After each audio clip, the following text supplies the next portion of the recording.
Anyway. So the last topic on our list, did you want to jump to that? Sure. We haven't talked about any movie news yet.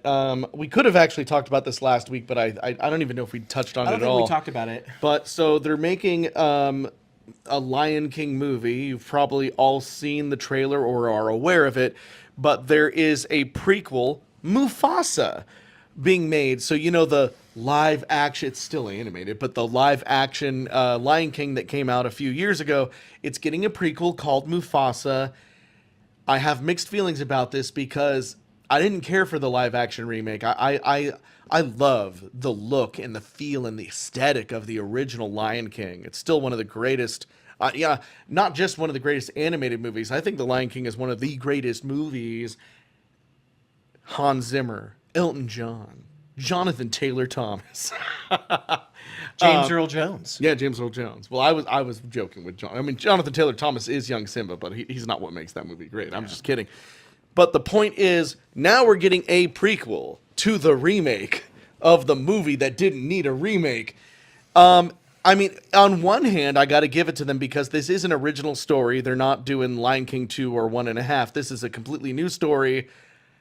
On the other hand, I'm not exactly jiving with some of the story elements that are alluded to in the trailer. A trailer, which there I is the have trailer. Not You haven't yet, seen the trailer. You saw it. The trailer alludes to either they're like, oh, he's an orphan. So apparently, Mufasa isn't actually part of the royal family. He is adopted by Scar's family, Taka. That's Scar's real name, by the way, Taka.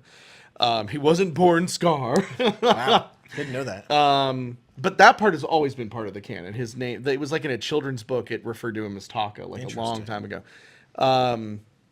So he's now adopted. So like that makes all of the things that Scar is pissed about actually legitimate concerns. I mean, it makes so the reason that Scar betrays his adopted brother is because he feels like he was the rightful heir to the throne. Yeah, but I guess we'll see in this exciting prequel why they choose Mufasa to be king. It makes it. I'll say this, it does make the plot interesting, but I can't help but feel it's super retconned and kind of made up. Like, let's just switcheroo things just to make the plot interesting and make something up that we never referenced in any of the other Lion Kings. So it does feel a little bit like expanded universe-y, but right. I mean, we can get all angry fanboy as much as we want, but the point is, I mean, I was going to say, we all have to remember we're still going to see this movie. And you know what? It could be great in its own right.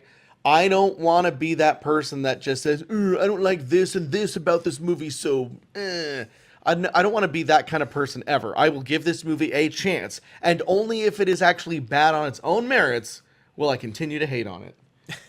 All right.